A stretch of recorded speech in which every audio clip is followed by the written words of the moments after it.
ළමයි. අද අපි මේ සම්බන්ධ වෙලා තියෙන්නේ අපේ රිවිෂන් එකේ පළවෙනි දවසත් එක්කලා. දැන් එතකොට මේ කතා කරන්න හදන්නේ අපි අලුත් ගමනක් මේ පටන් අරගෙන තියෙන්නේ. ගමන ගැන තමයි මේ කතා කරන්න හදන්නේ. ගොඩක් දෙනෙක් ඉල්ලපු දෙයක් මේක. ඒක තමයි අපි මුල ඉඳලා ආපහු පටන් ගමු. හරිද? මගේ පන්තියට ආපු නැති පිරිසක් ඉන්නවා මුලින් ඉඳලා. ඒගොල්ලෝ සමහර කට්ටිය අන්තිම හරිය එකතු වෙලා තියෙනවා. කියන්නේ ගත්තොත් එහෙම 11 වසරේ මුල්ල නැත්නම් 11 වරදම මැදක් කියන්නේ මේ හරිය එකතු වෙච්ච කට්ටියක් ඉන්නවා. දැන් එතකොට ඒගොල්ලන්ට මේ තිබ්බ ව්‍යසනයත් එක්කලා කොවිඩ් තාමත් තියෙන මේ ව්‍යසනයත් එක්කලා ගොඩක් වෙලාවට පාඩම් අතපසු වෙලා තියෙනවා. පාසලෙනුත් අතපසු වෙලා උපකාරක පන්ති වලිනුත් අතපසු වෙලා තියෙන දේවල් තියෙනවා. ඒවල දෙමව්පියෝ හැම ගොඩක් කතා කරලා ඉල්ලන්නේ මේක මුලින් ඉඳන් අපිට 10 වසරත් එක්ක කරගන්න බැරිද? මොකද ඒකට පිළියමක් තමා මේ දැන් අපි යොදන්නේ. හරිද? මේ රිවිෂන් එකක්. හැබැයි මේ රිවිෂන් එකක් කිව්වම ඔයා දන්නවා මේක අපි මුලින් ඉඳලා පටන් ගන්නෙ. මේක අපි යම්කිසි වැඩපිළිවෙලක් තියෙනවා. මේක අපිට සතියකට එක දවසක් දාලා මේක ඉවර කරන්න හම්බෙන්නේ නැහැ. අපි දැන් තව මාසයක් විතර යනකොට සතියේ දවස් දෙකක් දාන්න පටන් ගන්න ඕන. හරිද? වැඩ ගොඩක් ඉස්සරහට එකතු වෙනවා. කරන්න. මොකද 10 වසරයි 11 වසරයි ඔක්කොම ටික මාස 6කින් වගේ ඉවර කරනවා කියන්නේ ළමයි ඒක ඔයාලට තේරෙනවා ගොඩක් වැඩ කරන්න ඕන. වැඩ කරන්න එකයි මම අපි දැන් මේ නෝට් එකෙත් දැම්මේ වැඩ කරන්න නැත්තම් එන්න එපා. කැපවීමක් කරන්න බැරි නම් එන්න එපා. වැඩක් වෙන්නේ නැහැ. මේ ගමනක් යන්න හදන්නේ. ඔයාලා දන්නවා ඔයාලගේ අතින් දැන් ඒක ගිලිහිගෙන යනවා නම් ඔයගොල්ලන්ට ඒක තේරෙනවා. දැන් මේ අපි හදන්නේ ගිලිහෙන ඒක නැවත ලබා ගන්න. ගිලිහෙන ඒක නැවත ලබා ගන්න. ඒ වගේම තමයි ඔයාලා මේ සූදානම් වෙලා ඉන්නේ අර ඒ නමේ සම්පූර්ණ කරගනිද්දී ICT එකෙත් ඒක දාගන්න. හරිද? ඒ හින්දා ගමනක් යන ලැහැත් වෙමු. ඕගොල්ලන්ගේ කැපවීම තියෙනවා නම් ඕගොල්ලන්ට පුළුවන් අනිවාර්යයෙන්ම ඒකක් ලබා ගන්න. දැන් එතකොට මේ අද පටන් ගන්නෙ අන්න ඒක ලබා ගැනීමේ වැඩසටහන. දැන් එතකොට අපි ගත්තොත් මේ ඒකට යන පාරේදී අපි 11 වසර දැන් සාමාන්‍යයෙන් කව කරගෙනනේ ඔයගොල්ලෝ යන්නේ. ගොඩක් කට්ටිය මගේ පන්තියට සම්බන්ධ වෙන කට්ටියනේ මේ ඉන්නේ.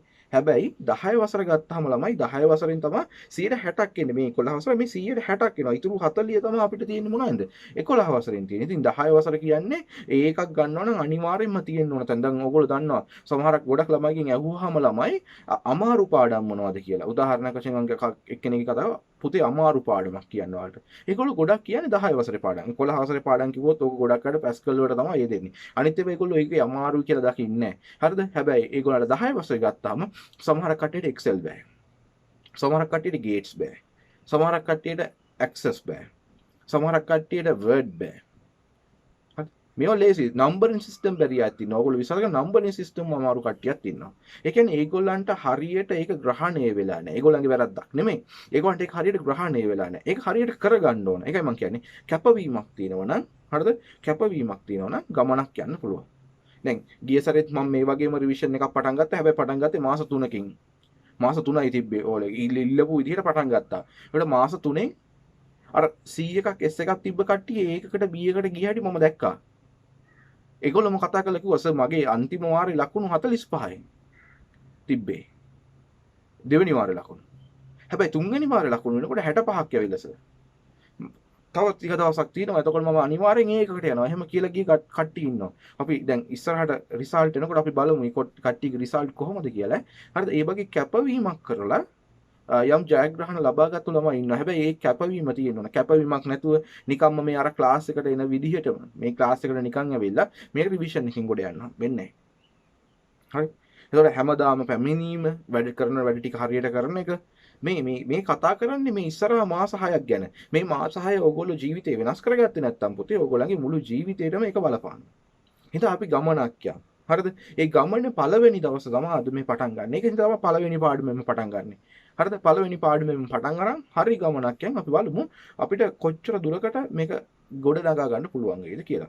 එතකොට ඔයගොල්ලන්ට මම දැන් අද පළවෙනි දවස මම මේක YouTube එකට දානවා. පළවෙනි දවසේ හින්දා.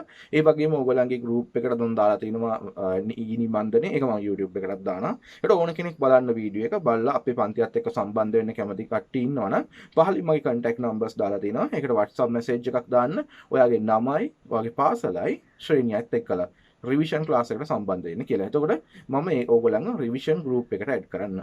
හරිද? ඒ හින්දා ඕගොල්ලන්ට සම්බන්ධ වෙලා ලොකු ගමනක් දුර ගමනක් යන්න තමයි මේ හදලා දෙන්නේ. ගොඩක් වෙලාවල් වලට A level දැන් ඔයගොල්ලෝ තියෙනවා තොරතුරු හා සංවේදන තාක්ෂණයේ වැදගත්කම මොකක්ද කියලා බලන්න. A level හැම සබ්ජෙක්ට් එකක් එක්කලම. ඒ කියන්නේ ඔයා තෝරගන්නේ ගණිතයද, විද්‍යාවද, එහෙම නැත්නම් කොමර්ස්ද, ආර්ට්ද, ටෙක්නොලොජිද කියලා ප්‍රශ්නයක් නැහැ. ඒ හැම ක්ෂේත්‍රයක් එක්කලම තොරතුරු හා සංවේදන තාක්ෂණයේ යෙදিলা තිනවා. ඒ කියන්නේ හරි වැදගත්. අපි මේක 10 වසරේදී 11 වසරේදී හොඳ ග්‍රේඩ් එකක් දාගෙන යද්දි හරිද? ඒකක් දාගෙන වෙනත් පාසලකට එහෙම යනවා නම් ඒකට ලකුණක් තියෙනවා ළමයි. හරිද? අන්න ඒක තමයි අපි මේ අද පටන් ගන්න හදන්නේ. එතකොට ටියුට් එක ඔයගොල්ලෝ දැන් ගත්තා නම් ඔයගන්ට පේනවා පළවෙනියටම දත්ත සහ තොරතුරු කියලා ලොකුවට මාතෘකාවක් දාලා තිනවා. ඊට පස්සේ මේක අහනවා වෙන් වශයෙන් ගත් කල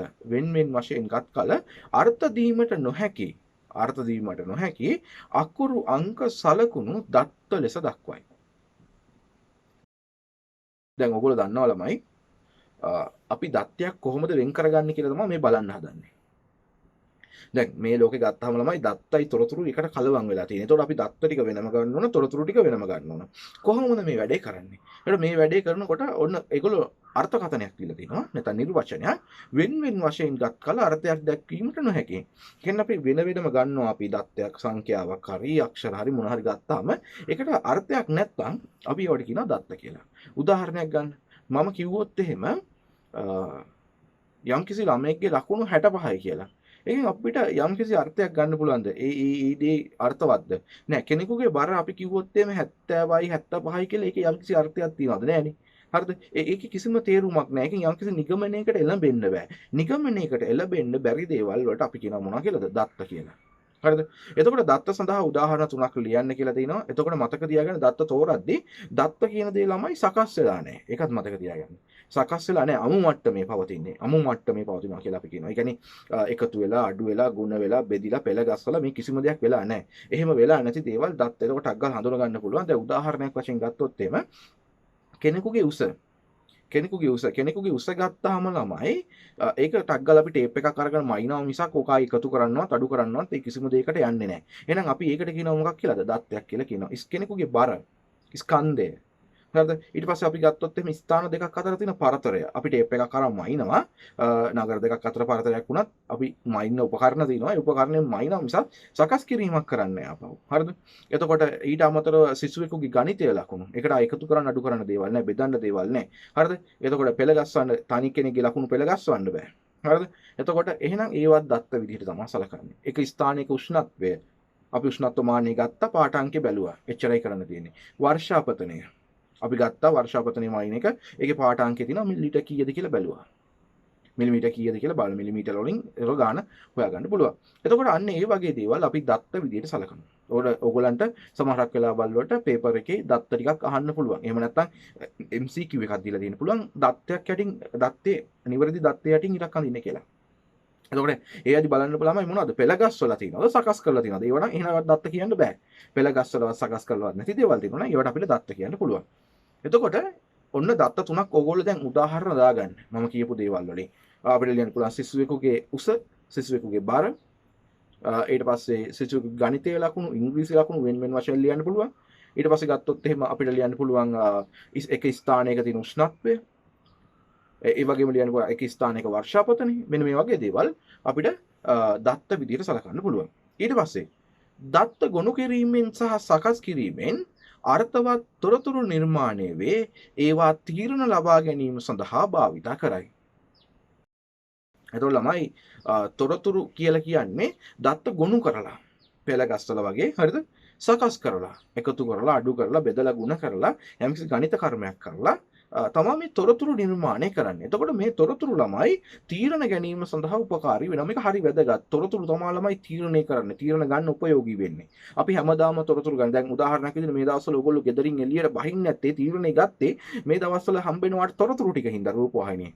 මෙච්චර ගාණක් ආසාදනය වෙනවා, මෙච්චර ගාණක් මිය යනවා. අන්න ඒ තොරතුරු ටික ඔයගොල්ලන්ට හම්බෙනවා. මේකේ ළමයි එක එක තැන්වල එක එක දත්තයක් විතරක් හම්බුණා නම් ඔයගොල්ලන්ට එකකින් ඔයාලට තීරණයක් ගන්න බෑ.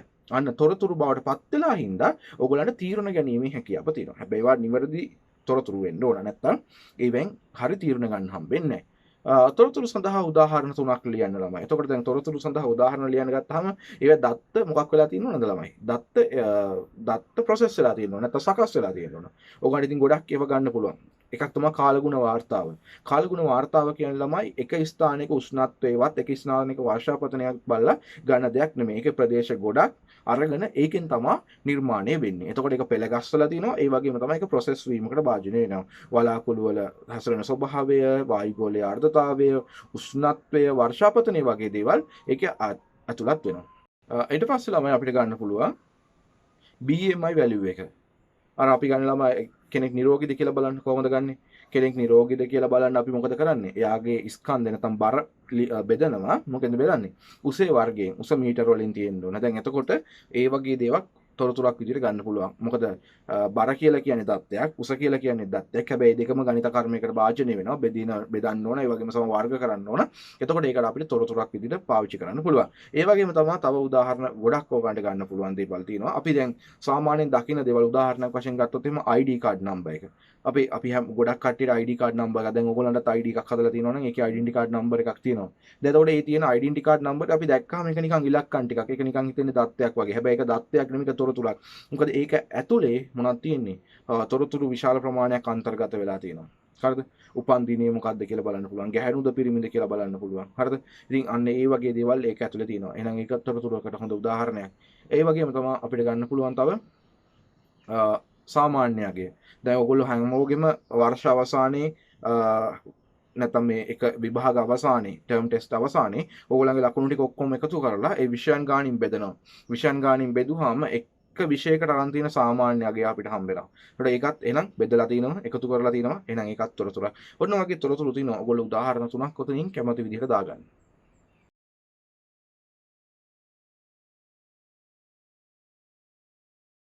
හරි. ඊට පස්සේ අපි කතා කරන්න හදන්නේ පරිගණක පද්ධතියක සංඝටක පහකින් දක්වා ඇත. හරිද ළමයි? මේ පරිගණක පද්ධතියක්. ඒකේ සංඝටක කීයක් තියෙනවද ළමයි? සංඝටක තුනක් ගැන කතා කරනවා. අපි කියනවා ඉන්පුට් තියෙනවා, ප්‍රොසෙස් තියෙනවා, ඒ වගේම අවුට්පුට් තියෙනවා. ඉන්පුට් තියෙනවා, ප්‍රොසෙස් තියෙනවා, ඒ වගේම අවුට්පුට් තියෙනවා. දත්ත ඇතුල් වීම අපි සලකනවා ඉන්පුට් කියලා. හරිද? ආදානය නැත්තම් සිංහලෙන් අපි කියනවා ආදානය කියලා. ඔයගොල්ලන්ට මේ දාලා තියෙන එකේ නම් පොඩි මේ ලෙටර්ස් වල අවුලක් තියෙනවා. ඒක ගණන් ගන්න එපා. දත්ත ඇතුල් වීම කළු පාට කොටු ඇතුලේ දාගන්න ආදානය කියන එක. ඊට පස්සේ දත්ත සකස් කිරීම සහ ගබඩා කිරීම ඒක නැත්තම් අපි කියනවා ප්‍රොසෙස් නැත්තම් සකස් කිරීම කියන එක. හරිද? ඊටසේ අවශ්‍ය තොරතුරු ලබා දීම තමයි අපි කියන්නේ මොකක් කියලාද? ප්‍රතිදානය කියලා. එතකොට පරිගණක පද්ධතියක සංඝටක ඇහුවොත් ඒක කියන්නේ ඔයගොල්ලෝ මොනවද කියලාද? මොන සංඝටක තියෙන්නේ? ආදානය සකස් කිරීම සහ ප්‍රතිදානය තමයි සංඝටක ටික වෙන්නේ. එතකොට ඔය ටික බලලා ඔයගොල්ලන්ට දැන් අයිඩියා එකක් ගන්න පුළුවන්. ඔන්න මම පද්ධති ටිකක් දාලා දෙනවා. දැන් තේරුම් ගන්න උදාහරණයක් වශයෙන් මේව අහනවා ගොඩක් වෙලාවල් වලට. යම්කිසි පද්ධතියක් දීලා මේකේ ඉන්පුට්ස් මොනවද, අවුට්පුට් මොනවද, ප්‍රොසෙස් මොනවද කියලා අහනවා ළමයි. දැන් මේ තියෙන්නේ ATM යන්ත්‍රයක්. දැන් මේ ATM යන්ත්‍රය ගත්තාම මේ ATM යන්ත්‍රය ළමයි මොනවද මේ ඉන්පුට්ස් වෙන්නේ? මේ ATM යන්ත්‍රයට අපි මොනවද ඇතුල් කරන්නේ? අපි බැංකු කාඩ් පත ඇතුල් කරනවා නේද? බැංකු කාඩ් පත ඇතුල් කරනවා. මුරපදය ඇතුල් කරනවා. ඊට පස්සේ භාෂාව තෝරගන්න. ඔව් ඒකත් ඇතුල් කරනවා. ඊට පස්සේ අපිට අවශ්‍ය මුදල ඒක ඇතුල් කරනවා. හරිද? අන්න ඒ වගේ දේවල් අපි කියනවා මොනවා කියලාද? ඉන්පුට්ස් නැත්නම් ආදාන කියලා කතා කරනවා. ඊට සකස් වීම මොකද්ද ළමයි? සකස් වීම මේ යන්ත්‍රය තුල වෙන්නේ ළමයි. ඒකට අපිට බලපෑමක් කරන්න බෑ.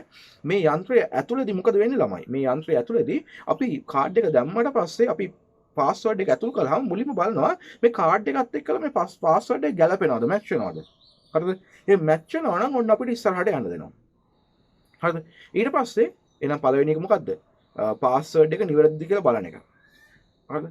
ඊට පස්සේ දෙවෙනි එක වෙන්නේ ඔන්න ඔයාලා දෙවෙනි එක බලා ගන්න පුළුවන්. දෙවෙනි එක වෙන්නේ මොකද්ද? දෙවෙනි එක වෙන්නේ අපි ඇතුළත් කරනවානේ මෙච්චරක් අවශ්‍යයි කියලා. එතකොට ඒ ශේෂය අපේ බැංකු පොතේ තියෙනවද කියලා. දැන් ඔයගොල්ලන්ගේ account එකේ තියෙන රුපියල් 10000යි නම් ඔයාලට 15000ක් ගන්න බෑ ළමයි. ඒකට අපිට ගන්න පුළුවන් 10000 හෝ ඊට වඩා අඩු ප්‍රමාණයක්. ගොඩක් වෙලා අඩු ප්‍රමාණයක් තමයි ගන්න පුළුවන් වෙන්නේ. එහෙනම් මේ ඇතුළත් කරපු අගේ අපේ බැංකු ශේෂයට වඩා අඩු වෙන්න තියෙන කියලා බලනවා. එහෙමනම් අවස්ථාව ලබා දෙනවා. ඊට පස්සේ ළමයි ඔන්න process දෙකක් ගියා හැම. හරිද? process දෙකක් ගියා. මොනවා ළමයි ප්‍රතිදාන වෙන්නේ. නැත්නම් output එක මොකද්ද වෙන්නේ? දැන් මේකේ output එක විදිහට හම්බෙන්නේ ළමයි ඔයාලට එකක් මුදල් හම්බෙනවා ප්‍රතිදාන විදිහට. ඔයාලට මුදල් හම්බෙනවනේ ඒක ප්‍රතිදානෙන්නේ. ඒ වගේම තමයි ළමයි ඔයගලන්ට රිසිට් පතක් හම්බෙනවා. රිසිට් පතක් හම්බෙනවා. ඒ වගේම ඔයගලන්ට ඩිස්ප්ලේ එකේ පේනවා අවසන් ගිණුමේ ශේෂය. ඔයාලට කොච්චරක් ශේෂ වෙලා තියෙනවද කියලා. අන්න එහෙමනම් ඔන්න ඔය ටික අපිට මොනවද අවුට්පුට් විදිහට සලකන්න පුළුවන්. ඔන්න ඔය වගේ ළමයි අපි පද්ධති ගත්තාම ඒ පද්ධති වල ඉන්පුට් මොනවද තියෙන්නේ, ප්‍රොසෙස් මොනවද තියෙන්නේ, අවුට්පුට් මොනවද තියෙන්නේ කියලා අපිට වෙන වශයෙන් ගන්න පුළුවන් වෙන්න ඕන. ඒක ගැන තමයි ඔන්න පරිගණකයේ පරිගණක පද්ධතික සංඝටක විදිහට අපි හඳුන්වන්නේ.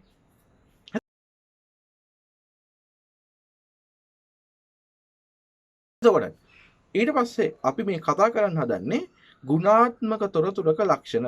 ගුණාත්මක තොරතුරක ලක්ෂණ. ළමයි ගුණාත්මක තොරතුරක් ගත්තාම ඕකේ ලක්ෂණ ගොඩක් තියෙනවා ළමයි. ලක්ෂණ අපි පහක් ගැන කතා කරන්න ඕන. මම කිව්වා දැන් තොරතුරු කියන එක තීරණ ගන්න උපයෝගී වෙනවා. ඒක ඇත්ත. හැබැයි ළමයි අපි තොරතුරු ගැන තොරතුරු ගත්තාම ඒවා ඇත්තද බොරුද කියන එක මත නැත්නම් ඒවා ඇත්තටම මේ ගුණාත්මකද කියන එක මත ඒක තීරණ ගන්නවද නැද්ද කියන එක ගැන හිතලා බලන්න වෙනවා. හරිද? දැන් උදාහරණයක් තමයි ළමයි පළවෙනි එක අදාළ බව. අදාළ බව.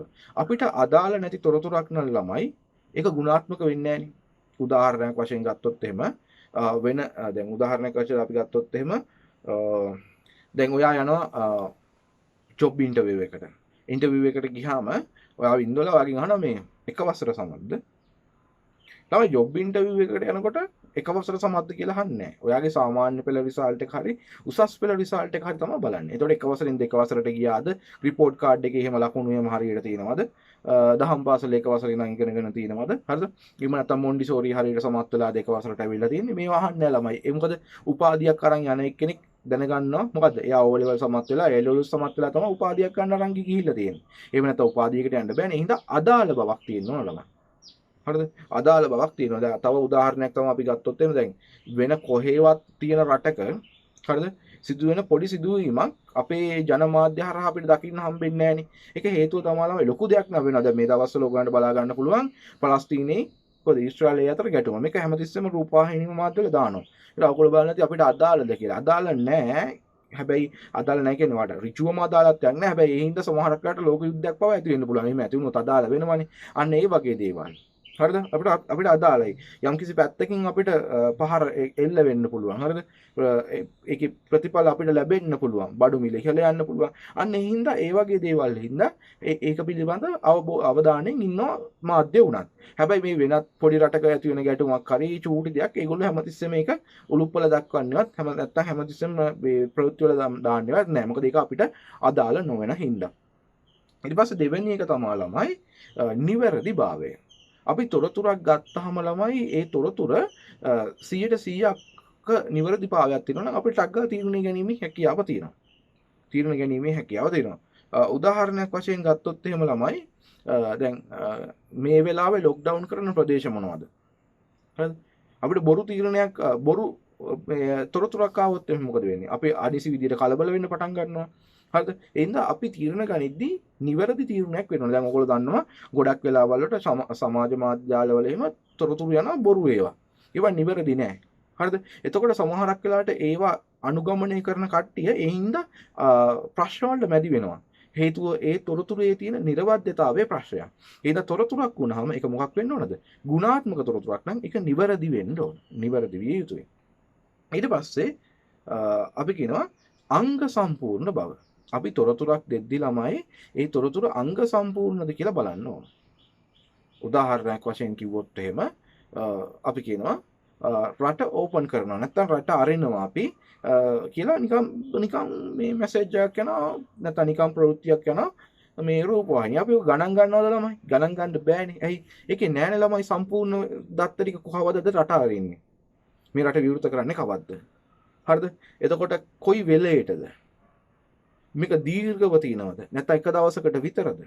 අන්න ඒ දත්ත ටික නැති හින්දා ඒ තොරතුරු ටික නැති හින්දා අපි කියන එක අංග සම්පූර්ණ නැහැ. ඒ තොරතුර වැඩක් නැහැ. ඇත්තටම ගත්තොත් ඒ තොරතුරේ කිසිම වැඩක් නැහැ. මොකද ඒක ගුණාත්මක භාවය නැහැ. අංග සම්පූර්ණ නැති හින්දා. ඊට පස්සේ බලුවොත් එහෙම කාලීන බව. මේක නම් හරි වැදගත් දෙයක්. කාලීනයි කියන එක. ඔයාලට මම දැන් ওই ප්‍රස්තාරයෙන් දාලා තියෙන්නේ මොකක්ද දන්නවද? ওই ප්‍රස්තාරේ පෙන්වන්නේ කොහොමද කාලයත් එක්කලා තොරතුරක වටිනාකම අඩු වෙලා යන්නේ කියලා. අපි ගත්තොත් එහෙම උදාහරණයක් විදිහට මේ ඔයගොල්ලෝ මෙහෙම කරන කට්ටිය නෙමෙයි නිකන් දැන් හිතන්නකෝ මෙහෙම දෙයක්. කවුරු හරි කෙනෙක් විභාගයක් තියෙනවා මොකක් හරි විභාගයක් තියෙනවා. ඒ විභාගයේ පේපර් එක ලියන්න කලින් දවසේ එයාගේ අතට එනවා. දැන් ඒකේ වටිනාකම කොහොමද ළමයි?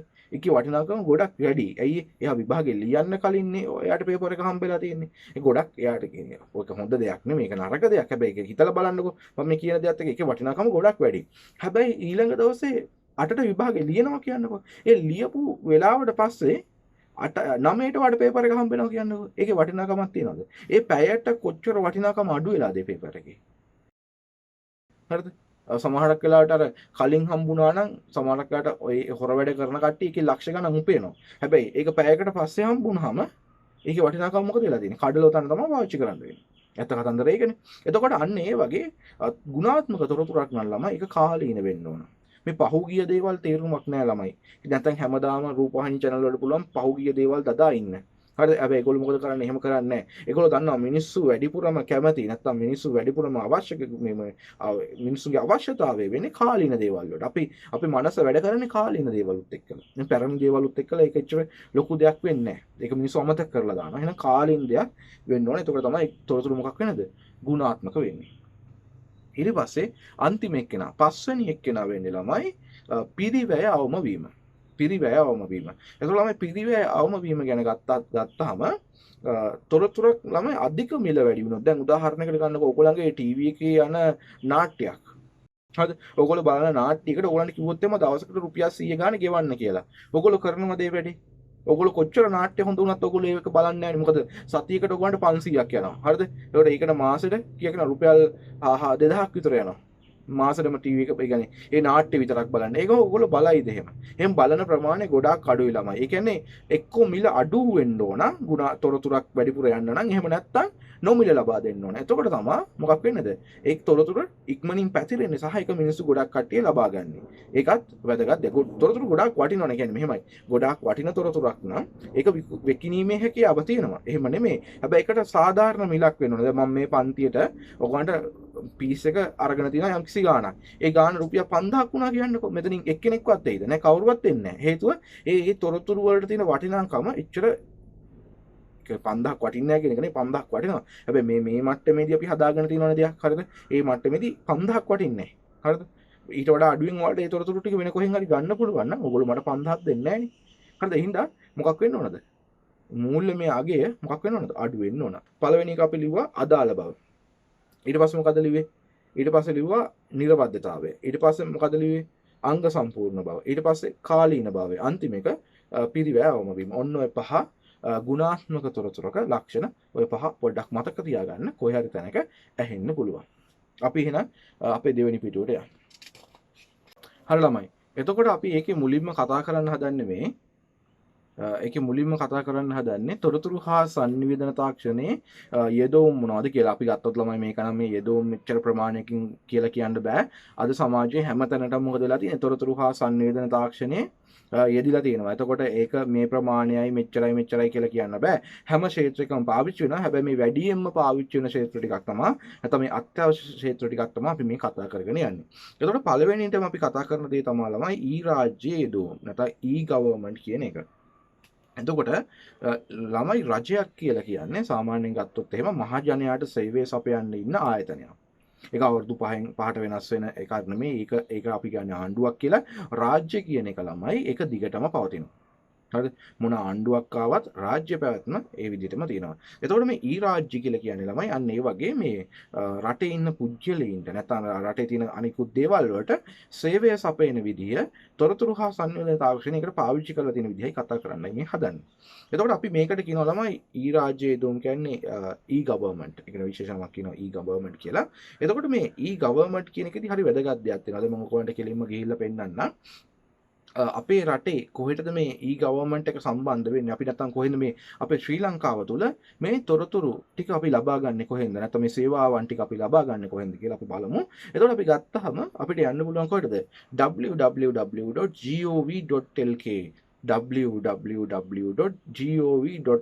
කියන වෙබ් අඩවියට සම්බන්ධ වෙන්න පුළුවන්. මේ වෙබ් අඩවියට සම්බන්ධ වෙලා ඕගලන්ට පුළුවන් මෙන්න මේ විදිහට භාෂා තුනක් තියෙනවා. ඕගොල්ලෝ අවශ්‍ය භාෂාවෙන් තොරණ ඇතුළට යන්න. ඒතකොට තොරණ ඇතුළට ගියාම ඔයාලට බලා ගන්න පුළුවන් මෙන්න මේ විදිහේ ඒගොල්ලෝ සේවාවන් ටික කැටගරි කරලා තියෙනවා.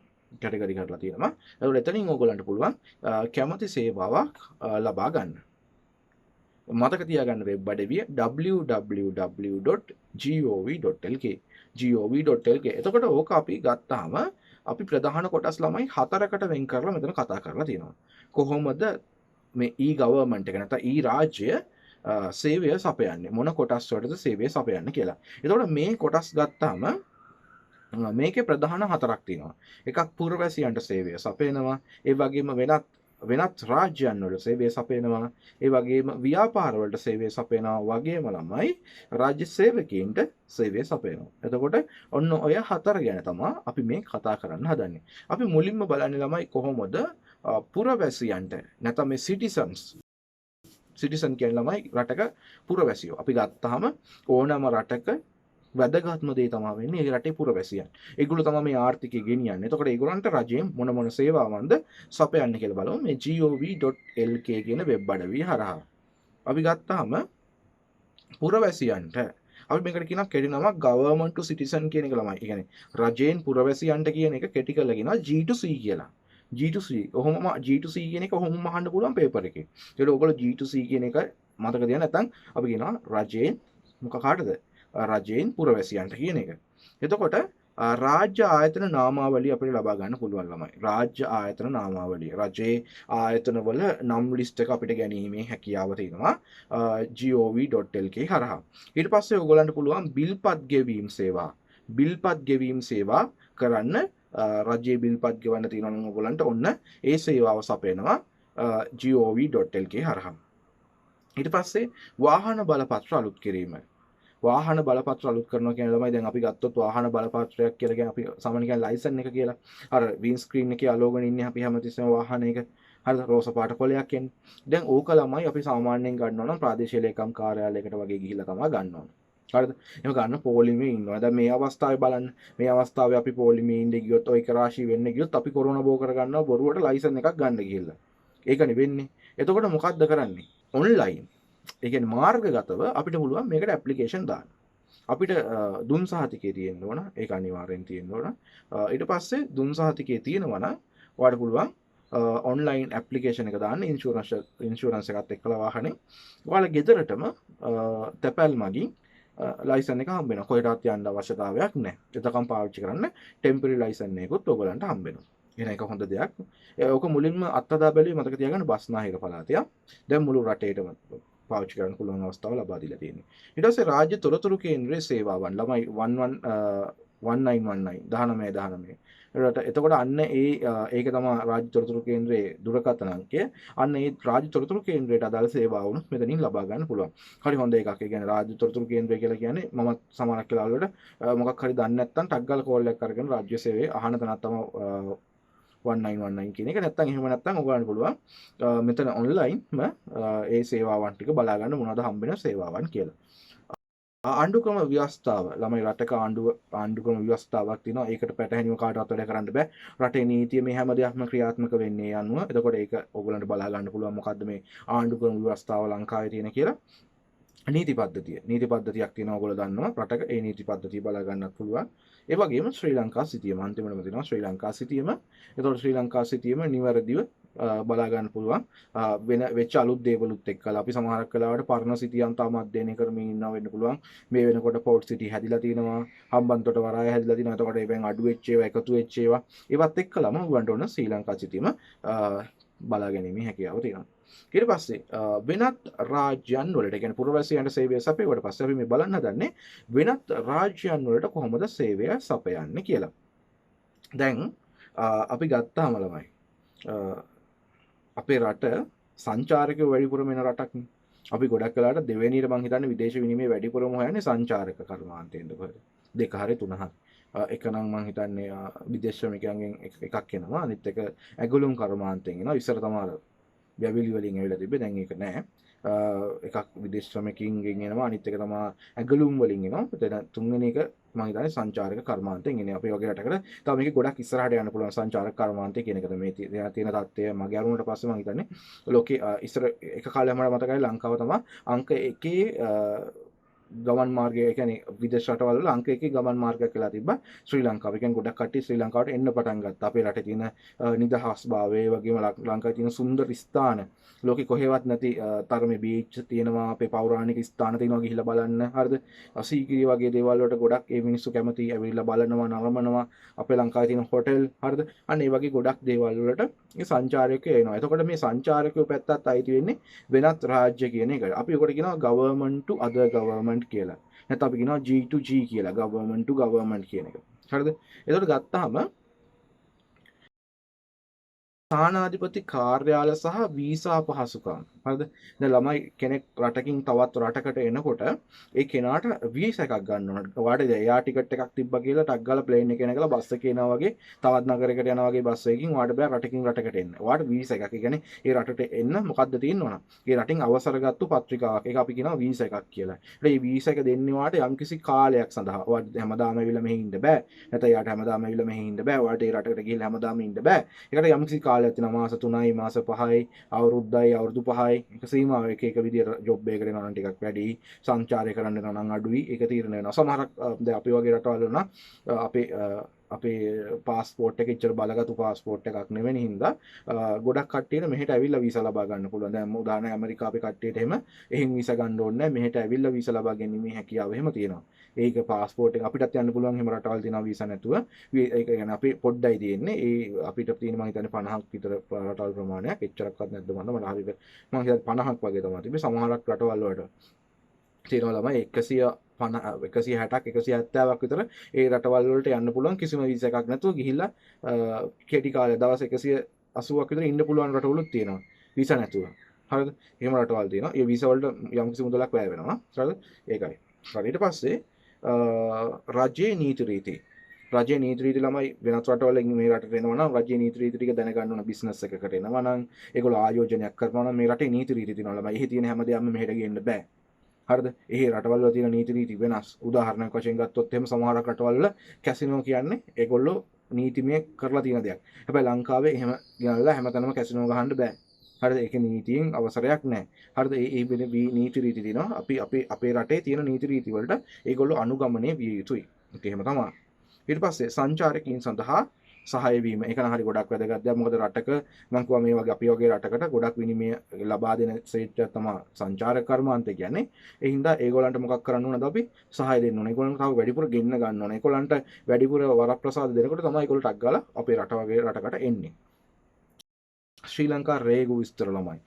රේගු ඔයගොල්ලෝ ගොඩක් අයට අහලා ඇති. කස්ටම් එක කියලා අපි සාමාන්‍යයෙන් කියන්නේ. ඔය කස්ටම් එක නැත්නම් රේගු හරහා තමයි පිට රටින් එන දේවල්.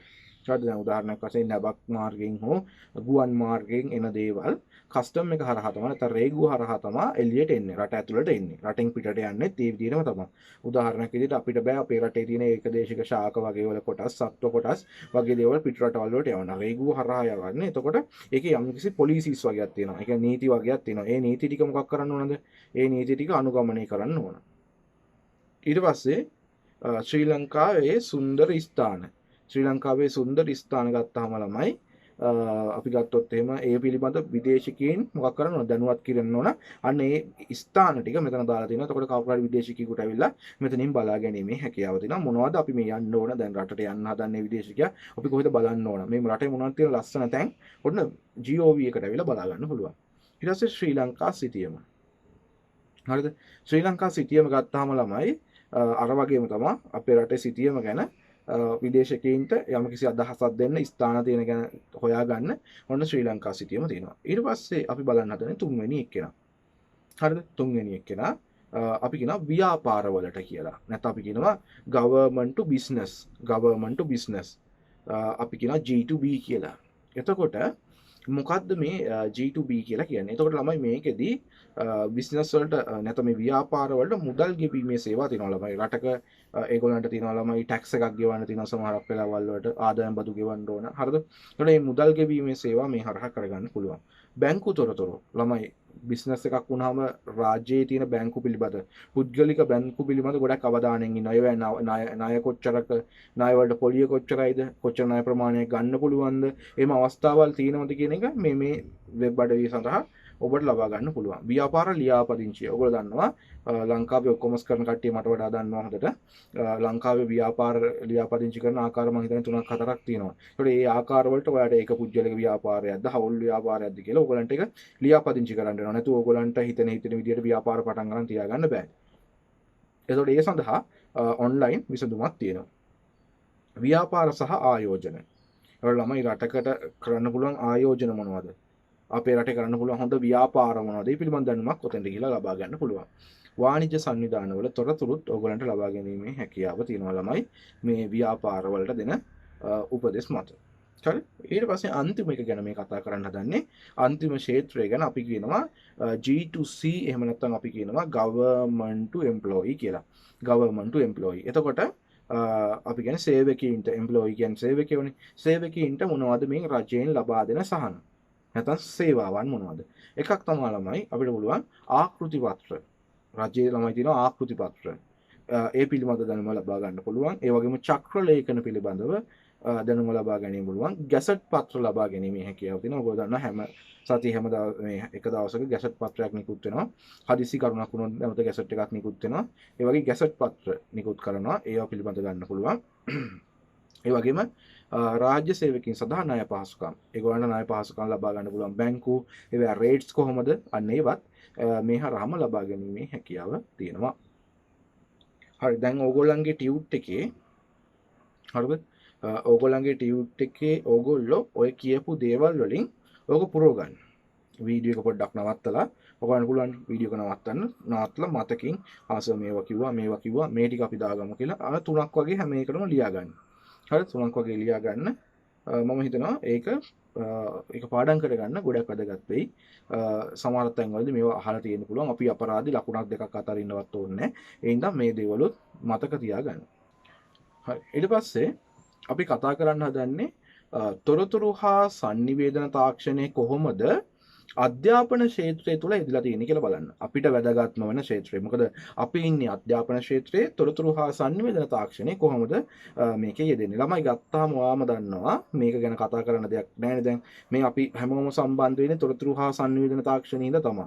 දැන් ඔයා හිතන්න මේ අපි සම්බන්ධ මේ කොරෝනා අපේ 2019 2020 වගේ හින්දා අපි ගොඩක් අධ්‍යාපනයේ පැත්තෙන් නම් සේෆ් වුණා 100%ක් නෙමෙයි පහසුකම් නැති ළමයි ඉන්නවා පහසුකම් නැති ප්‍රදේශ තියෙනවා ඒවට රාජ්‍ය විසඳුම් හොයන්න ඕන හරිද හැබැයි අපි ගත්තාම සමස්තයෙන් බහුතරයක් ගොඩ ගියා නැත්නම් මේ යම්කිසි පිළියමක් ගත්තා හේතුව උනේ මොකද ඒගොල්ලන්ට තොරතුරු හා sannivedana තාක්ෂණයත් එක්ක බැඳිලා වැඩ කිරීමේ හැකියාව තිබ්බ හින්දා උදාහරණයක් වශයෙන් ගත්තොත් එහෙම දැන් උදාහරණයකට ගන්නකො මේක 2005 වගේ මේ රෝගී තත්ත්වය ආවනම් මේ වෙනකනුත් ළමයි කවුරුවත් ළමයි මොනවත් ඉගෙනගෙන නැහැ. මොකද හේතුව ළමයි නැත්නම් ගුරුවරුන්ට උගන්වන්න විදිහක් වෙන්නේ නැහැ. එහෙනම් කරන්න වෙන්නේ දෙමාපියන්ට ඉස්කෝලේට එන්න කියලා එක දවසක් දාගෙන ෆොටෝකෝපි වගේ කරලා දෙන්න තමයි වෙන්නේ මේ ටික ගිහින් පාඩම් කරන්න කියලා. වෙන කිසිම ක්‍රමවේදයක් නැහැ. නැත්නම් රූපවාහිනී මාධ්‍ය හරහා උගන්වන්න. ඒක ටිකක් අමාරු වැඩක් නේ. එක රූපවාහිනී channel එකක් අරගෙන ඒකේ සියලුම විෂයන් ටික උගන්වන එක ඒක ප්‍රායෝගික නැහැ කරන්න බැරි වැඩක්. වසරවල් කීයක් තියෙනවද කියලා බලන්නකෝ. අපි කීයකට උගන්වන්නද එතකොට උසස් පෙළත් එක ගත්තාම එක වසරේ ඉඳන් අපි 12 වසර වෙනකන් 13 වසර වෙනකන් ශ්‍රේණි 13ක් තියෙනවා. ඒකේ විෂයන් කොච්චරක් තියෙනවද? ඒ ඔක්කොම ටික රූපවාහිනී channel එකක් කරා කවර් කරන්න පුළුවන් වේද? ඒක ප්‍රායෝගික මට්ටමේ නෑ. කරන්න පුළුවන් දේවල් ටිකක් කරන්න. ඒ කියන්නේ දැන් අත්‍යවශ්‍ය විෂයන් ගණිතය, විද්‍යාව වගේ විෂයන් ඒක හරහා කරගන්න පුළුවන්. හැබැයි ඒවා විතරක් නෙවෙයි තියෙන විෂයන් වෙන්නේ. එතකොට අනිත් විෂයන් ටික අත්හැරලා දාලා විභාග ලියන්නේ. හරිද? අන්නේ ප්‍රශ්නෙට මුහුණ දෙන්න වෙනවා. හැබැයි දැන් මේ තියෙන තත්ත්වයක් එක්කලා ඒක ගැටලුවක් නැහැ. පාසල් වල ගුරුවරු ගොඩක් මහන්සි වෙනවා. මම දැකලා තියෙනවා සමහර ගුරුවරු උදෑසන 6:00 ඉඳන් පන්ති පටන් අරගෙන ළමයිට උගන්වනවා. හරිද? ඒ ගුරුවරු යම් කැපවීමක් කරනවා ඔයගොල්ලෝ වෙනුවෙන් ඉස්කෝලවල. ඒගොල්ලන්ට නැත්තම් ඔහි ඉන්න තිබ්බා. හරිද? ඔයගොල්ලෝ ගැන හොයන්නේ නැතුව. ඒ ගැන ගොඩක් අගයනවා. ඒ කියන්නේ ගොඩක් බහුතරයක්ම ගුරුවරු පාසල් ගුරුවරු පාවා හැම ගුරුවරයෙක්ම ඕගොල්ලෝ ගැන හොයලා බලනවා. අපි මේ කතා කරන ටියුෂන් එකේදී පවා නැත්නම් අපි කියන්නේ මේ උපකාරක පන්ති ක්ෂේත්‍රය තුල පවා මුදල් දෙවනුවට දාලා හරිද? අපි මේගොල්ලන්ට වැඩිපුර අධ්‍යාපනයක් ලබා දෙන්න තමයි බලන්නේ. නැත්නම් මීට වඩා මුදල් හොයන්න මේ අවස්ථාවේ මේක එච්චර හොඳ අවස්ථාවක් නෙමෙයි. ටියුෂන් කියන්නේ නැත්නම් මේ අපි කියන්නේ උපකාරක පන්ති වලින් මුදල් හොයනවට වඩා වෙන ක්ෂේත්‍රවල ගිහිල්ලා මුදල් හොයන්න පුළුවන් අපේ ගුරුවරුන්ට. මොකද උපකාරක පන්ති ක්ෂේත්‍රයේ ඉන්නේ ගොඩක් දක්ෂ ගුරුවරු ටිකක් ඕන ක්ෂේත්‍රයකට. කියන්නේ කවුරු හරි කිව්වොත් එහෙම ලංකාවේ ටක් ගාලා පුජ්‍යලයක් කියන්නේ පුතේ ටක් ගාලා අනුවර්තනය වෙන කෙනෙක් නේ. ඔයාලම බලන්න කවුද ලංකාවේ මුලින්ම අනුවර්තනය වුණේ කියලා. හරිද? ටියුෂන් ගුරුවරු තමයි මුලින්ම අනුවර්තනය වෙන්නේ. හරිද? ඕගොල්ලන්ට මුලින්ම ඔන්ලයින් ක්ලාසස් ටික පටන් ගන්න ඒ ටික පටන් ගන්න අපි. හරිද? අර ඒ ගුරුවරුන්ගේ අනුවර්තනය තියෙනවා. ඒ කියන්නේ කවදා හරි දවසක මේක නැති වුණත් ඒ මං හිතනවා ඒ ගුරුවරුන්ට අපේ ගුරුවරුන්ට පුළුවන් වෙන වෘත්තීන් වලින් ඉහළට යන්න. මීට වඩා සල්ලි හොයන්න. හැබැයි ඕගොල්ලෝ වෙනුවෙන් ගොඩක් දේවල් මම දැක්ක ගොඩක් ගුරුවරු කරනවා. හරිද? ඒගොල්ලෝ ගොඩක් වෙලාට දැන් මම පවා හරිද? YouTube එකේ වීඩියෝ දැම්ම අපිට ළමයි YouTube එකේ වීඩියෝ දැම්ම කියලා ඔයාලා හිතන්න එපා ඔයන් සල්ලි හම්බෙනවා කියලා. ඔයන් සල්ලි හම්බෙන්න ඔයාලා දන්නවා subscribe විශාල ප්‍රමාණයක් තියෙන්න ඕන, watch hours ගොඩක් තියෙන්න ඕන. එහෙම වුණාම තමයි මුදලක් හොයාගන්න පුළුවන් වෙන්නේ. ඒ සැලකිය යුතු මුදලක් හොයන්න නම් ගොඩක් තියෙන්න ඕන ළමයි. ඒ හින්දා අපි මේ YouTube එකට වීඩියෝ දාලා අපි කරන්නේ මොකද්ද? සල්ලි හොයන එකද? නෑ. අපි සමහරක් වෙලාවට අපි ගාවට එන්න බැරි ළමයි ඉන්නවා. ඇත්තටම මාසෙකට මුදල ගෙවලා එන්න බැරි කට්ටිය ඉන්නවා. ඒගොල්ලන්ට කරන්න පුළුවන් උදව් අපි කරනවා YouTube එක හරහා. හැමදේම කරන්න බෑ. ඒ කියන්නේ අපි යම්කිසි සීමාවක ඉන්නේ. අපේ වෘත්තිය මේක. හැබැයි අපි ඒ වුණාට යම්කිසි දෙයක් කරනවා. අද බලන්න කීයක් YouTube channel තියෙනවද? ගුරුවරු විසින්ම කරගෙන යන උපකාරක පන්ති ගුරුවරු විසින්ම කරගෙන යන YouTube channel කීයක් තියෙනවද? ඔයගොල්ලන්ට කොච්චර ගිහිලා දැනුමක් ලබා ගන්න පුළුවන්ද කියලා. මේ ඔක්කොගෙම අහලා බලන්න. ඒවට මුදල් හම්බෙනවද කියලා. එහෙම අතලොස්සකට හම්බෙනවා. ඇති කියන්නේ ගොඩක් subscribe ඉන්න ගොඩක් watch hours තියෙන කට්ටියකට හම්බෙනවා. ඇති හැබැයි බහුතරයකටම එහෙම මුදල් හම්බෙන්නේ නැහැ. එයාලා ඒක ගැන බලාපොරොත්තු වෙන්නේ නැහැ. හරිද? ඒ බලාපොරොත්තු නොවි දෙයක් කරනවා. එතකොට ඔයාලට දැන් වාට තේරෙනවා අධ්‍යාපන ක්ෂේත්‍රයේ තොරතුරු හා සංවේදන තාක්ෂණය හැම පැත්තෙම බලපාලා දෙනවා. හරිද? ඒක දැන් ඒක නැතුව බෑ. දැන් ඉස්සර ඕගොල්ලන්ට ඉස්කෝලේට ෆෝන් එක අරන් යන්න දෙන්නේ නැහැ. ඒක නැත්ත කතන්දරේ. දැන් මොකද? ඉස්කෝලේට යන්න වෙලා තියෙන්නේ ෆෝන් එක හරහා තමයි නේද? හරිද? ඒ තත්ත්වයටපත් වෙලා තියෙනවා. හැමදාම මම කියපු දෙයක් තිබ්බා. ඒ තමයි තාක්ෂණය නැතුව ඉස්සරහට යන්න බෑ. තාක්ෂණයත් එක්ක තමයි ඉස්සරහට යන්න ඕනේ. හැබැයි ඒක ඔයා හරියට පාවිච්චි කරනවද නැද්ද කියන එක ඔයාගේ අතින් තමයි තියෙන්නේ. පිහියක් නැතුව ළමයි අපිට උයන්න බෑනේ. හැබැයි පිහියෙන් අනින්නත් පුළුවන්. එහෙමයි කියලා උයන්න තියෙන පිහිය අයින් කරන්නේ නැහැ. ඒ හින්දා තොරතුරු හා සංනිවේදන තාක්ෂණය හරියට පාවිච්චි කරනවද නැද්ද කියන එක ඔබ සතුයි. ඔබ වැරදියට පාවිච්චි කළොත් ඔබට ප්‍රතිඵල වැරදි විදියට හම්බෙයි. හරියට පාවිච්චි කළොත් හරි විදියට හම්බෙයි. හරිද? ඒ හින්දා හරියට පාවිච්චි කරන්න. ඒ තව දවස් පොඩ්ඩයි තියෙන්නේ. තව දවස් 180ක් විතර මම හිතන්නේ තියෙන්නේ. ඔයගොල්ලෝ O level ලියනවා. ඒ දවස් ටිකකින් ඔයගොල්ලෝ හරි ගස්ස ගන්න ඕන. ඒ වැඩ ගොඩක් කරන්න ඕන. ඒක ඔයගොල්ලන්ගේ හිතේ තියෙන්න ඕන. අපි තොරතුරු හා සංවේදන තාක්ෂණය පාවිච්චි කරලා මෙන්න මේ දේවල් ටික කරනවා කියලා. අමතරව දෙයක් ඕන කිව්වේ. දැන් එතකොට අධ්‍යාපන ක්ෂේත්‍රයේ යෙදවුම් ගත්තාම ළමයි. හරිද? ඉස්සර තිබ්බ තත්ත්වය තමයි පොත් ගොඩක් තියාගෙන ඉගෙන ගන්න එක. දැන් ළමයි වර්තමානයේ නම් ඔයගොල්ලෝ දන්නවා පොත් ටික ඉන්නේ අඩු වෙගෙන යනවා. පොත් ටික නැති තරම්. හරිද? මගේ ක්ලාස් වල නම් පොත් එන්නේ අඩු වෙනවා. ඊටියුට් එකක් හම්බ වෙනවා. නිබන්ධනයක් හම්බ වෙනවා. හරිද? එතකොට ඒව වෙනස් වෙලා පහුගිය පාඩම් ටික ඇවිල්ලා බලන්න පුළුවන්. කොච්චරද යද නේද? පහුවෙච්ච පාඩමක් බලන්න පුළුවන් කියන්නේ ඔයගොල්ලෝ ඉස්කෝලේ ගියේ නැත්නම් එදාට ඒ පාඩම මෙතනින් ඉවරයිනේ. ඉස්සර පන්ති ආවේ නැත්නම් එදාට ඒ පාඩම මෙතනින් ඉවරයි. ආපහු බලන්න විදියක් නැහැ. දැන් බලන්න. හැම ගුරුවරයෙක්ම ගොඩක් වෙලාවට රිපීට් වීඩියෝ එකක් දානවා. එන්න බැරි වුණොත් වැස්ස තිබ්බොත් ගොරවනවා නම් අකුණු ගහනවා නම් හරිද? නැත්නම් ඔයගොල්ලන්ගේ පුජ්‍යලික හේතුව මත පන්තියට එන්න බැරි නම් ඔන්න ඔයාලට පුළුවන් රිපීට් වීඩියෝ එක බලලා ඒ ටික කවර් කරගන්න. තොරතුරු හා සංවේදන තාක්ෂණයේ ඉස්සරහට යන විදිහ. එතකොට අපි කතා කරන මුලින්ම ළමයි පන්ති කාමරය තුල කොහොමද තොරතුරු හා සංවේදන තාක්ෂණය පාවිච්චි වෙන්නේ කියලා. පන්ති කාමරය තුල කොහොමද පාවිච්චි වෙන්නේ? ඔන්න ඔයගොල්ලන්ට දැන් පේනවා පන්ති කාමරයේදී තොරතුරු හා සංවේදන තාක්ෂණය පාවිච්චි වෙන ආකාරය. ගත්තොත් එහෙම පරිගණක ආශ්‍රිත සමර්පණ අපි නැත්නම් කියන ප්‍රසන්ටේෂන් පාවිච්චි කරලා ඔයගොල්ලන්ට ඉගෙන ගන්න පුළුවන්. අත්තම කතන්දරේ ප්‍රසන්ටේෂන් වලින් විශාල දැනුමක් ලබා ගැනීමේ හැකියාව තියෙනවා. ඒ වගේම පරීක්ෂණ සහිත වීඩියෝ දර්ශන පාවිච්චි කරන්න පුළුවන්. මොකද සමහරක් වෙලාවල ළමයි සාමාන්‍ය විද්‍යාගාරයක් තුල කරන්න බැරි වැඩ තියෙනවා. ඒ විද්‍යාගාරයක් තුල කරන්න බැරි දේවල් ඕගොල්ලන්ට පුළුවන් වීඩියෝ දර්ශන හරහා බලන්න. YouTube එකට එහෙම ගියා නම් ගොඩක් ප්‍රැක්ටිකල් ලෙසන්ස් තියෙනවා සයන්ස් වලට අදාළව බලන්න ගිහිල්ලා. තොරතුරු හා සංවේදන තාක්ෂණයේ තෙමයි ICT වලට වැදගත් වෙන දේවලුත් තියෙනවා. පරිගණක ඇසුරෙන් නිර්මාණ කිරීම. පින්තූර වීඩියෝ වගේ දේවල් හදන ඒවා.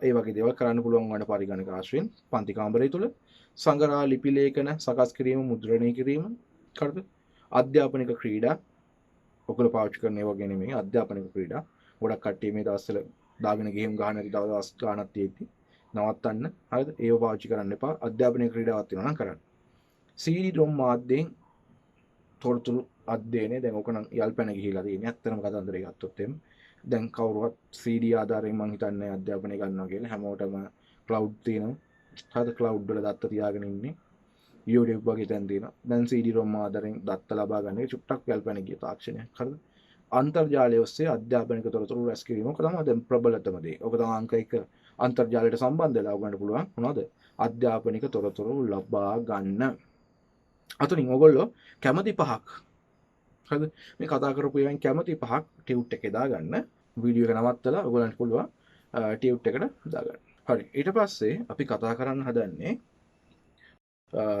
තොරතුරු හා සංවේදන තාක්ෂණය හින්දා ඕනෑම තැනකදී ඕනෑම වෙලාවකදී අධ්‍යාපනය ලබා ගැනීම කියන එක අපි ගත්තාම ළමයි අපිට පරිගණකයක් අන්තර්ජාල පහසුකමක් තියෙනවා නම් අපිට පුළුවන් නිවසේදී වෙනත් ස්ථානයකදී ගැටලුවක් නැහැ ළමයි. බස් එකේදී ඉන්නේ ට්‍රේන් එකේදී ඉන්නේ කියන එක ගැටලුවක් නැහැ. අපිට ඕනම තැනකදී මොකද කරන්න පුළුවන්? අධ්‍යාපනය ලබා ගන්න පුළුවන්. එතකොට වෙබ් අඩවි මේවට තියෙනවා ළමයි. අධ්‍යාපනය ලබා ගන්න පුළුවන් වෙබ් අඩවි තියෙනවා. වෙබ් අඩවි කීපයක රූපරාමු තමයි ඔයගොල්ලන්ට ඇතුළට ගියම බලා ගන්න පුළුවන් විදිය තමයි මේ දාන්නේ. schoolnet එක මේ තමයි schoolnet.lk nanasala.lk etaksalawa.mov.gov.lk vidumampetha.com හරිද ඔයගොල්ලන්ට ලබා ගන්න පුළුවන් හරිද ඔන්න මගේ වෙබ් අඩවියේ තියෙනවා අපේ ictpanthi.lk ඔයගොල්ලන්ට පුළුවන් ගිහලා අධ්‍යාපනය ලබා ගන්න ගොඩක් පෝස්ට් තියෙනවා බලන්න රෙෆර් කරන්න හරිද වැදගත් දෙයක් වෙයි එතකොට මෙහෙම ළමයි අපි අධ්‍යාපනය වැඩි දියුණු කරගන්න පුළුවන් අපේ මොකද්ද මේ වගේ වෙබ් අඩවි හරහා එතකොට මේ අන්තර්ජාලය හරහා ගුරුවරයෙකු හා සම්බන්ධ වෙලා නිවසේ සිට අධ්‍යාපනය ලබා ගන්නවට අපි කියනවා ළමයි web based training කියලා. නැත්නම් web based learning කියලා කියන්නත් පුළුවන්. WBT කියලා කියනවා. web based learning නැත්නම් web based training. එතකොට ළමයි මේකෙදි තියෙන විශේෂත්වය ගමනාගමනයේ අවශ්‍යතාවයක් නැහැ. අවේලාවක් නැහැ. අපිට ඕන වෙලාවක සම්බන්ධ වීමේ හැකියාව තියෙනවා. ඒ වගේම තමයි කාලය අපේ ඉතුරු වෙනවා. හරිද? අන්න ඒ වගේ දේවල් ටිකක් අපිට තියෙනවා මේ web based training හරහා. ඊට පස්සේ අපි කතා කරන්න හදන්නේ ඔයගොල්ලෝ හතරක් ලියා ගන්න ටියුට් එකේ තුන්වෙනි පිටුවේ උඩ වෙබ්සයිට් හතරක් ලියන්න ඉඩ තියලා තියෙනවා. ඉගෙනීම සඳහා ගුරුවරයාට ආධාරකයක් වීම කියන එක. ඒක ගත්තොත් නම් ළමයි අපි දන්නවා දැන් අපිට කොච්චර ආධාරකයක් වෙනවද? අපිට කොච්චර ආධාරකයක් වෙනවද කියලා මේ තොරතුරු හා සංවේදන තාක්ෂණය ඔයගොල්ලන්ට උගන්වද්දී. අපි ඔයගොල්ලන්ට ටියුට් එකක් හදන්න හරිද? ඒ වගේම අපි ගත්තොත් එහෙම මේ ප්‍රසන්ටේෂන් එකක් හදන්න හරිද ඒ වගේ දේවල් වලට අපි ගොඩක් පාවිච්චි කරනවා. ඒ වගේම තමයි දත්ත හොයන්න. ඔයාලා වගේම තමයි අපි තොරතුරු හොයන්න පාවිච්චි කරන්නේ මොකද්ද? අන්තර්ජාලය. අන්තර්ජාලයෙන් අපිට ගොඩක් තොරතුරු හොයා ගන්න පුළුවන්. ප්‍රශ්නයක් වුණ ගමන් ටක් ගාලා Google එකට සම්බන්ධ වෙලා අපි මොකක් කරනවද? තොරතුරු හොයන එක තමයි කරන්නේ. හරිද? එතකොට අර අපිට ළමයිට විස්තර කරන්න බැරි දේවල් විස්තර කරන්න අපහසු දේවල් අපිට පුළුවන් මොකද්ද රූප මාධ්‍යයෙන් නැත්නම් ප්‍රසන්ටේෂන් ආධාරයෙන් ඉදිරිපත් කරන්න අපිට නිබන්ධන සකස් කරන්න පුළුවන් හරිද ඊට පස්සේ වීඩියෝ පට ඉමේජ් වගේ දේවල් අපිට සකස් කරලා ළමයිට පෙන්වීමේ හැකියාව තියෙනවා ඒ වගේම තමයි අපිට පුළුවන් අන්තර්ජාලය හරහා විෂය කරුණු අධ්‍යයනය කිරීම නැත්නම් සොයා ගැනීම කරන්නත් පුළුවන් හරිද ඔන්න ඔය ටික තියෙනවා ඕගොල්ලෝ කැමති තුනක් වගේ උදාහරණ දෙකක් හෝ තුනක් ලියා ගන්න ඒ ඇති ඒ පාඩමට